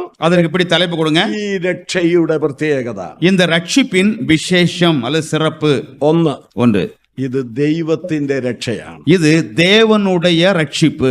ലൂക്കോസ് 3:6 லூக்கா 3:6. അവിടെ എന്താ വായിക്കുന്നത്? அங்கே நாம் வாசிப்பது என்ன? സകല ജഡവും ദൈവത്തിന്റെ രക്ഷയെ കാണും എന്നാ എഴുതിയിരിക്കുന്നത്. எல்லா மாம்சமும் தேவனுடைய ரட்சிப்பை காண்பார்கள் என்று. അപ്പോൾ ഇത് ദൈവത്തിന്റെ രക്ഷയാണ്. ஆக இது தேவனுடைய ரட்சிப்பு. இரண்டாவதாக ഇത് ഒരുക്കപ്പെട്ട രക്ഷയാണ്, ஆயத்தமாக்கப்பட்ட ரட்சிப்பு. ലൂക്കോസ് സുവിശേഷം 2:31. லூக்கா சுவிசேஷம் 2:31. നീ സകല ജാതികളുടെയും മുൻപിൽ ഒരുക്കിയിരിക്കുന്ന നിന്റെ രക്ഷ. எல்லா ஜனங்களுக்கு முன்பாக நீர் ஆயத்தமாக்கி இருக்கிற உங்களுடைய ரட்சிப்பு. ദൈവപുത്രനെ കുരിശിൽ തകർത്തുകൊണ്ട് പിതാവായ ദൈവം ആ രക്ഷ ഒരുക്കിയിരിക്കുക. தேவனுடைய குமாரனை சிலுவையில் நொறுக்கி இந்த ரட்சிப்பை தேவன் ஆயத்தம் பண்ணி இருக்கிறார். മനുഷ്യർ വിശ്വാസത്തിന്റെ കരം നീട്ടി സ്വീകരിച്ചാൽ മതി. மனிதர் விசுவாச கரங்களை நீட்டி ஏற்றுக்கொண்டால் போதும். மூன்றாவது ഈ രക്ഷ ദാനമായ രക്ഷയാണ്. இந்த ரட்சிப்பு ஈவாகிய ரட்சிப்பு. വെളിപ്പാട് 7:10. வெளிப்படுத்தல் 7:10. എന്താ എഴുതിയിരിക്കുന്നത്? அங்க என்ன எழுதப்பட்டிருக்கிறது? രക്ഷ എന്നുള്ളത് ரட்சிப்பு என்று சொல்வது സിംഹാസനത്തിൽ இருக்கிற ദൈവത്തിന്റെയും தேவனுடையவும் കുഞ്ഞാടിന്റെയും ஆட்டுக்குட்டிக்கும் உரிய ദാനമത്രേ. ஈவுதானே. ഈ കാശ് കൊടുത്തു വാങ്ങാനായിരുന്നു നമ്മൾ എന്നാ ചെയ്തേനെ? பணம் கொடுத்து வாங்க வேண்டியதாக இருந்தால் நம்ம என்ன செய்திருக்க முடியும்? ആരും രക്ഷിക്കപ്പെടുക, யாரும் ரட்சிக்கப்பட மாட்டாங்க. ഞാൻ ഒരു ചോദ്യം ചോദിച്ചാൽ, നമ്മൾ ഇനി നാളെ ഈ വിഷയം എടുക്കുന്നില്ല, ഒരു ചോദ്യം ചോദിച്ചാ പറയട്ടെ. நான் ஒரு கேள்வி கேட்டு சொல்லுவீங்களா? ആ ചോദ്യം ഇത്രയോ? அந்த கேள்வி இதுதான். ഈ രക്ഷ ദാനമായി നമുക്ക് തരാൻ കാര്യമല്ല. இந்த ரட்சிப்பை ஒரு ஈவாக, ஒரு பரிசாக, இலவசமாக தருவதற்கு என்ன காரணம்? വില കൊടുത്ത വാങ്ങാൻ മുടിയാതെ, அது விலை கொடுத்து வாங்க இயலாது. ചോദ്യം 2, എന്തുകൊണ്ട് മുടിയാതെ? இரண்டாவது, ஏன் வாங்க இயலாது? வெளியேறப்பட்டது. അത് വിലയേറിയതാണ്, அது அதிகமான விலை உள்ளது, വിലയേറിയതാ. അതുകൊണ്ട് அதனால வாங்க முடியாது. ഞാൻ അങ്ങ് പറയാം, நான் சொல்றேன், പറഞ്ഞതെല്ലാം ശരിയാ കേട്ടോ, சொன்னதெல்லாம் சரிதாங்க, നിങ്ങൾ പറഞ്ഞതെല്ലാം ശരിയാ, நீங்க சொன்னதெல்லாம் சரிதான். അടുത്തത് ഒന്നുകൂടെ വരുമ്പോൾ എല്ലാം കൂടെ ഒന്നിച്ചൊരു ശരിയാ. இனி மற்றதும் சொல்லும் போது எல்லாம் ஒன்னா சரியாயிரும். നമ്മുടെ ആത്മാവിന് എന്ത് വിലയുണ്ട്? நம்ம ஆத்மாவுக்கு என்ன விலை இருக்குது? സർവ്വ ലോകത്തേക്കാൾ വിലയാ. உலகம் முழுவதையும் விட அதிக விலை ஆத்மாவுக்கு உண்டு. ഇവിടെ ഇരിക്കുന്ന ഓരോരുത്തർക്ക് എന്തോ വിലയുണ്ട്? இங்க உட்கார்ந்து இருக்கிற ஒவ்வொருவருக்கும் என்ன விலை மதிப்பு? നമ്മൾ ചിലപ്പോ പറയും, ഓ എനിക്ക് എന്നാ വിലയാ. நம்ம எனக்கு என்ன விலை இருக்கு, எனக்கு என்ன மதிப்பு? നിനക്ക് സകല ലോകത്തേക്കാൾ വില ദൈവം തന്നിരിക്കുകയാ. அகில உலகத்தை விட, உலகம் அனைத்தையும் விட உங்களுக்கு மதிப்பை தேவன் கொடுத்துக்கிறார். ഒരു ത്രാസിന്റെ തട്ടിൽ സകല ലോകത്തെയും വെക്കുക. ஒரு திராசு தட்டுல உலகம் அனைத்தையும் வைக்கணும். അപ്പുറത്തെ തട്ടിൽ നമ്മുടെ ആത്മാവിനെ വെക്കുക. இந்த பக்க தட்டுல நம்முடைய ஆத்மா வச்சா വില നമ്മുടെ ആത്മാവിന്, நம்முடைய ஆத்மாவுக்கு, அந்த ஆவிக்கு தான் விலை. അതുകൊണ്ടാണ് യേശു മർക്കോസ് 8:37-38 വാക്യങ്ങളിൽ, 36, 37, അതോ 37, 38 വാക്യങ്ങളിൽ പറഞ്ഞിരിക്കുന്നു. ஆகவேதான் மார்க்கு 8:36-37 இயேசு கிறிஸ்து சொல்கிறார், മനുഷ്യൻ സർവ്വലോകവും നേടുകയും തന്റെ പ്രാണനെ അല്ലെങ്കിൽ ആത്മാവിനെ കളയുകയും ചെയ്താൽ അവൻ എന്ത് പ്രയോജനം? രണ്ടാമത് ചോദിക്കുന്നു, അതിനെ വീണ്ടെടുക്കാൻ മനുഷ്യൻ എന്തു മറുവില കൊടുക്കും? மனுஷன் உலகம் முழுவதையும் ஆதாயப்படுத்திக் கொண்டாலும் தன் ஜீவனை அல்லது ஆத்மாவை நஷ்டப்படுத்தினால் அதனால் அவனுக்கு லாபம் என்ன என்று கேட்டுவிட்டு அடுத்து சொல்கிறார், தன் ஆத்மாவுக்கு ஈடாக அவன் என்னத்தை கொடுப்பான்? அப்ப സർവ്വ ലോകത്തേക്കാൾ വില എന്റെ ആത്മാവിനുണ്ട്. ஆக உலகம் எல்லாவற்றையும் விட முழுவதையும் விட என் ஆத்துமாவுக்கு விலை மதிப்பு இருக்குது. ഈ ആത്മാവ് നഷ്ടപ്പെട്ടിരിക്കുകയാണ്. இந்த ஆத்துமா இழந்து போகப்பட்டிருக்கிறது. ഇതിനെ വീണ്ടെടുക്കണം. இதை திருப்பிக் கொள்ளணும். വീണ്ടെടുക്കണമെങ്കിൽ വീണ്ടെടുപ്പിന്റെ വില കൊടുക്കണം. மீட்க வேண்டுமானால் மீட்பின் கிரயம் கொடுக்கணும். എന്തോ ഉണ്ട് കയ്യില്? நம்மகிட்ட இருக்குதா அந்த கிரயம்? ബാങ്കിൽ നിന്ന് 50 ലക്ഷം രൂപ വേണം. வங்கியிலிருந்து 50 லட்சம் ரூபாய் வேணும். ലോൺ എടുക്കണം. கடன் வாங்கணும். എത്ര രൂപയുടെ വസ്തു ഈട് കൊടുക്കണം? அப்ப எவ்வளவு பணம் உள்ள வீட்டை அவங்களுக்கு அடமானமா கொடுக்கணும்? 1 കോടി രൂപ വില കുറഞ്ഞതെങ്കിലും 1 കോടി രൂപ വില വരുന്ന വസ്തുവിന്റെ ആധാരം അങ്ങോട്ട് കൊടുത്തെങ്കില് ഇങ്ങോട്ട് എത്ര കിട്ടുകയുള്ളൂ? അത്രേ ഉള്ളൂ. குறைஞ்சபட்சம் 1 கோடி மதிப்புள்ள ஒரு சொத்தை கொண்டு போய் நம்ம அடமானம் வச்சாதான் 50 ലക്ഷമാவது നമുക്ക് கிடைக்கும். അപ്പൊ സർവ്വലോകത്തേക്കാൾ വിലയുള്ള ആത്മാവിനെ വീണ്ടെടുക്കാൻ മനുഷ്യൻ എന്തു മറുവില കൊടുക്കുമെന്ന മലയാളത്തിൽ ശരിയായ ട്രാൻസ്ലേഷൻ മനുഷ്യൻ എന്ത് ഈട് കൊടുക്കുമെന്നാ ചോദിച്ചിരിക്കുന്നത്. ஆக உலகம் அனைத்தை விட விலை மதிப்பு கொண்ட ஒரு ஆத்துமாவுக்கு ஈடாக மனிதன் எண்ணத்தை செலுத்துவான் என்று சரியான மொழிபெயர்ப்பு உள்ளது. அதற்கு മറുവിലയാക. അപ്പോൾ എന്റെ ചോദ്യം, സകല ലോകത്തേക്കാൾ വിലയുള്ള ആത്മാവിനെ വീണ്ടെടുക്കാൻ ഈട് കൊടുക്കണമെങ്കിൽ എന്തു കൊടുത്താ പറ്റും? அப்போ அகில உலகத்தை விட விலை உள்ள இந்த ஆத்துமாவை மீட்பதற்கு ஈடாக கொடுக்க வேண்டுமானால் எதை கொடுத்தால் முடியும்?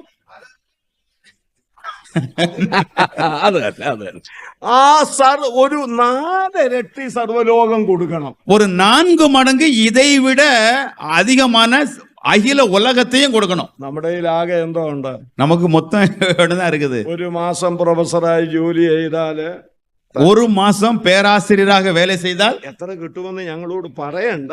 சம்பளம் என்ன என்கிட்ட சொல்லாதீங்க. 1 ലക്ഷം മിക്കവാറും കാണും. 1 லட்சம் இருக்கும், கிட்டத்தட்ட 1 லட்சம் இருக்கலாம். കാണും. இருக்கட்டும். പല്ല് പറിച്ചാലോ? பல்லு புடுங்கனா ഒരു പല്ല് എന്ന് കാണിച്ചാ മതി, രൂപ 5000 2000. ஒரு பல்ல கொண்டு காட்டினாலே போதும் 2000 5000. ജസ്റ്റ് ഒന്ന് തൊടുന്നതിനാണ് അത്രയും കാശ്. தொடறதுக்கு தான் அவ்வளவு பணம். അത് ചുമ്മാതാണ് നമ്മുടെ പല്ലയിലൊക്കെ പിടിക്കുന്നത്. இது சும்மா நம்ம பல்ல போய் தொடுறாங்களே சும்மா முடியுமா? അതിന് കാശാണ്. அதுக்கெல்லாம் பணம் தான். മനസ്സിലായില്ലേ? விளங்கிருச்சா? അതൊന്നും കൊണ്ട് കൊടുക്കാൻ அதை கொண்டே கொடுங்க. ഞാൻ ഓർക്കുക, നമ്മുടെ ഈ മനുഷ്യൻ എത്ര ബുദ്ധികെട്ടവന്മാരാ. நான் நினைக்கிறேன் எவ்வளவு மனுஷன் விவரம் இல்லாம இருக்கிறான். അയ്യോ, എണ്ണയും കൊണ്ട് ചെല്ലുക. என்னையும் கொண்டு வைக்கிறான். ഇത് എവിടെ കൊണ്ടുപോവാടാ? இது எங்க கொண்டு போக? എന്റെ ആത്മാവിന്റെ രക്ഷയ്ക്ക്. என் ஆத்தும ரட்சிப்புக்கு. ഈ തൈല നദികൾ മുഴുവൻ ഉണ്ടാക്കിയത് ഞാനാ. നീ ഒരു തോടോ എണ്ണയും കൊണ്ട് എന്റെ അടുക്ക വരിക. எண்ணெய் ஆறுகளே உண்டாக்குறது அவர்தான். நீ ஒரு குடம் எண்ணெயை கொண்டு போய் கொடுத்து ரட்சிக்கப்பட போறியா? ഒരുത്തൻ ഒരു പാക്കറ്റ് മെഴുകുതിരിയുമായിട്ട് ചെല്ലുക. ஒரு பாக்கெட் மெழுகுவர்த்தியோட போறாரு. ഇത് എവിടെ കൊണ്ടുപോവാടാ? எதை கொண்டு போற? അത് എന്റെ രക്ഷയ്ക്ക് കൊണ്ടുപോകും. அது என் ரட்சிப்புக்காக.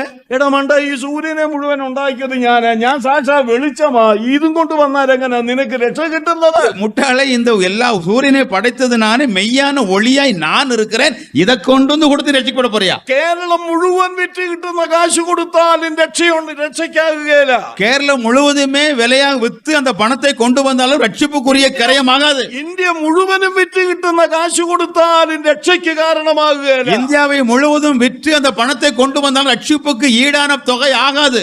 മനുഷ്യന്റെ നിസ്സഹായത ദൈവം കണ്ടു. மனிதனுடைய உதவியற்ற நிலையை, கையறு நிலையை தேவன் கண்டார். ദൈവം മനുഷ്യനെ സ്നേഹിച്ചു. தேவன் மனிதனில் அன்பு கொடுத்தார். അവൻ നശിക്കാൻ പാടില്ലെന്നു ദൈവം കണ്ടു. அவன் கெட்டு போக கூடாது என்று கண்டார். അവനെ കൊണ്ട് കഴിയാത്ത കാര്യത്തിനു വേണ്ടി ദൈവം അവിടുത്തെ പുത്രനെ ലോകത്തിലേക്ക് அவனாலே இயலாததை தன்னுடைய குமாரனை கொண்டு அவர் செய்தார். മനുഷ്യന്റെ പ്രാണനേക്കാൾ വിലയുള്ള പുത്രനെ ക്രൂശിൽ ഈടുകൊടുത്തുകൊണ്ടാണ് എനിക്കും നിങ്ങൾക്കും വീണ്ടെടുപ്പ് സാധിപ്പിച്ചത്. மனிதனுடைய ஜீவனை விட விலையேற பெற்ற அவருடைய குமாரனை சிலுவையில் கொடுத்துதான் எனக்கும் உங்களுக்கும் ஈடு செய்தார். ആ വീണ്ടെടുപ്പ് സാധിപ്പിച്ചിട്ട് ചാണ്ടപ്പിള്ളയെ നോക്കി, നിങ്ങളെ നോക്കി ദൈവം പറഞ്ഞു, அந்த மீட்பை எல்லாம் நிறைவேற்றி விட்டு சாண்டப்பிள்ளையை பார்த்து, உங்களை எல்லாம் பார்த்து இப்படி சொல்லாரு, എടാ നിന്നെ കൊണ്ട് കഴിയാത്ത കാര്യം പുത്രനെ തകർത്തുകൊണ്ട് ഞാൻ സാധിച്ചു. உன்னாலே செய்ய இயலாததை குமாரனை நொறுக்கி நான் சாதித்திருக்கிறேன். അവിടെ രക്ഷയൊരുക്കി. உங்களுக்கு ரட்சிப்பை உருவாக்கியாச்சு. ഇതാ നിനക്ക് ദാനമായിട്ട് തരും. இதோ நீ இதை பரிசா வாங்கிக்கோ. നിനക്ക് നിവൃത്തിയില്ലല്ലോ വാങ്ങാൻ. வாங்கிறதுக்கு உனக்கு வழி இல்லையே, ദാനം തരികയാ. நான் அதை ஈவாய் தருகிறேன். ദാനം ആയതുകൊണ്ട് ഇതിന് വിലയില്ലെന്നല്ല, ஆக ஈவாய் கொடுத்ததற்கு விலை மதிப்பு இல்லை என்றல்ல, ഇത് വിലയുള്ള. இது விலை மதிப்பு உள்ளது. ഇനി വിവരിക്കാതെ രണ്ട് കാര്യങ്ങൾ കൂടെ. இனி விளக்கம் சொல்லாமல் இரண்டை ഈ சொல்கிறேன். രക്ഷയുടെ നാലാമത്തെ പ്രത്യേകത இந்த ரட்சிப்பின் நான்காவது விசேஷம் വലിയ രക്ഷയാണ്. பெரிய ரட்சிப்பு. എബ്രായർ 2:4. எபிரேயர் 2:4 അവിടെ വായിക്കുന്നു, ഇത്ര വലിയ രക്ഷയെ ഗണ്യമാക്കാതെ പോയാൽ എങ്ങനെ? நான் வாசிக்கிறேன், இவ்வளவு பெரிதான ரட்சிப்பு குறித்து கவலையற்றிருப்போமானால் என்று வாசிக்கிறாங்க. வரும் രക്ഷയുടെ അഞ്ചാമത്തെ പ്രത്യേകത ரட்சிப்பின் ஐந்தாவது சிறப்பு നിത്യരക്ഷ. நித்திய ரட்சிப்பு. എബ്രായർ 5:8-9. எபிரேயர் 5:8-9 ഇത് നശിക്കാത്ത രക്ഷയാ, இது அழியாத ரட்சிப்பு, നഷ്ടപ്പെടാത്ത രക്ഷ, இழந்து போகாத ரட்சிப்பு, നിത്യരക്ഷ. நித்திய ரட்சிப்பு. ഇനി ഈ രക്ഷയുടെ പ്രത്യേകത നിങ്ങളൊന്ന് പറഞ്ഞ് നമ്മൾ അവസാനിപ്പിക്കുക. இனி இந்த ரட்சிப்பினுடைய சிறப்பை விசேஷத்தை நீங்க ஒண்ணு சொல்லுங்க, நம்ம முடிச்சிருவோம். ഒന്ന്, நம்ம விசேஷம் சொல்லுங்க. ஒன்று என்ன பார்த்தோம்? ദൈവം. தேவனுடைய ரட்சிப்பு. രണ്ട്, ஆயத்தமாக்கப்பட்ட ரட்சிப்பு. മൂന്ന്, ஈவாக கொடுத்த ரட்சிப்பு. നാല്, பெரிய ரட்சிப்பு. അഞ്ച്, நித்திய ரட்சிப்பு. ആ രക്ഷ വാങ്ങിച്ചേച്ചാ നമ്മളെ ഈ ഇരിക്കുന്നത്. அந்த ரட்சிப்பெல்லாம் வாங்கிக்கிட்டு தான் நம்ம உட்கார்ந்துட்டு இருக்கிறோம். അങ്ങനെയെങ്കിൽ ഈ ദൈവത്തെ എത്രമാത്രം നമ്മൾ സ്നേഹിക്കാം. அப்படியானால் இந்த தேவனில் எந்த அளவிற்கு நாம் அன்பு செலுத்தணும். സങ്കീർത്തനക്കാരനോട് ചേർന്ന് നമുക്ക് ഇന്ന് രാത്രി പറയാം, சங்கீதக்காரனோடு இணைந்து இந்த இரவில் நாம் சொல்லலாம், എന്റെ ബലമായ കർത്താവേ, என் பலனாய கர்த்தாவே, ഞാൻ നിന്നെ സ്നേഹിക്കുന്നു. நான் உம்மில் அன்பு கூறுகிறேன். സ്തോത്രം. ஸ்தோத்திரம். ദൈവം സഹായിക്കട്ടെ. தேவன் உதவி செய்வாராக.